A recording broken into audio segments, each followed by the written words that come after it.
ಚಾಲಕನ ನಿಯಂತ್ರಣ ತಪ್ಪಿ ಕಾಂಪೌಂಡ್ಗೆ ನುಗ್ಗಿದಂತಹ ಬಸ್ ಚಾಲಕನ ನಿರ್ಲಕ್ಷ್ಯದಿಂದ ಬಸ್ನಲ್ಲಿದ್ದಂತಹ 20 ಜನರಿಗೆ ಗಾಯಗಳಾಗಿದೆ. ಬಾಗಲಕೋಟೆ ನಗರದಲ್ಲಿ ನಡೆದಿರುವಂತಹ ಘಟನೆ. ಚಾಲಕನ ನಿಯಂತ್ರಣ ತಪ್ಪಿ ಕಾಂಪೌಂಡ್ಗೆ ಬಸ್ ನುಗ್ಗಿರುವಂಥದ್ದು.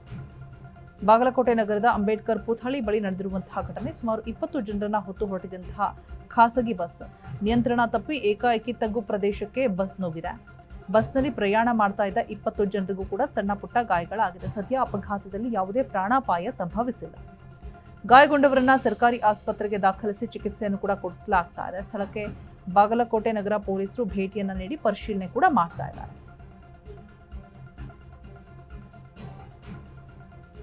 20 ಜನರನ್ನ ಹೊತ್ತು ಹೊರಟಿದಂತಹ ಖಾಸಗಿ ಬಸ್ ಇದಾಗಿರುತ್ತೆ.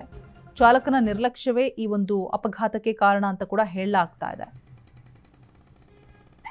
ಸಣ್ಣ ಪುಟ್ಟ ಗಾಯಗಳಾಗಿದೆ 20 ಜನರಿಗೂ ಕೂಡ. ಸದ್ಯ ಅಪಘಾತದಲ್ಲಿ ಯಾವುದೇ ಪ್ರಾಣಾಪಾಯ ಸಂಭವಿಸಿಲ್ಲ ಅದೃಷ್ಟವಶಾತ್. ಇನ್ನು ಗಾಯಗೊಂಡಂತಹ ಎಲ್ಲರನ್ನೂ ಕೂಡ ಖಾಸಗಿ ಆಸ್ಪತ್ರೆಗೆ ದಾಖಲಿಸಿ ಸರ್ಕಾರಿ ಆಸ್ಪತ್ರೆಗೆ ದಾಖಲಿಸಿ ಚಿಕಿತ್ಸೆನ ಕೊಡಿಸಲಾಗ್ತಾ ಇದೆ. ಸದ್ಯಕ್ಕೆ ಸ್ಥಳಕ್ಕೆ ಬಾಗಲಕೋಟೆ ನಗರ ಪೊಲೀಸರು ಭೇಟಿಯನ್ನು ನೀಡಿ ಪರಿಶೀಲನೆ ಕೂಡ ಮಾಡ್ತಾ ಇದ್ದಾರೆ. ನೋಡ್ತಾ ಇರುವ ದೃಶ್ಯಾವಳಿಗಳಲ್ಲಿ ಚಾಲಕನ ನಿಯಂತ್ರಣ ತಪ್ಪಿ ಕಾಂಪೌಂಡ್ಗೆ ನುಗ್ಗಿರುವಂತಹ ದೃಶ್ಯಗಳು. ಬಸ್ 20 ಜನ ಇರ್ತಾರೆ. ಬಾಗಲಕೋಟೆ ನಗರದ ಅಂಬೇಡ್ಕರ್ ಪುಥಳಿಯ ಬಳಿ ನಡೆದಿರುವಂತಹ ಘಟನೆ.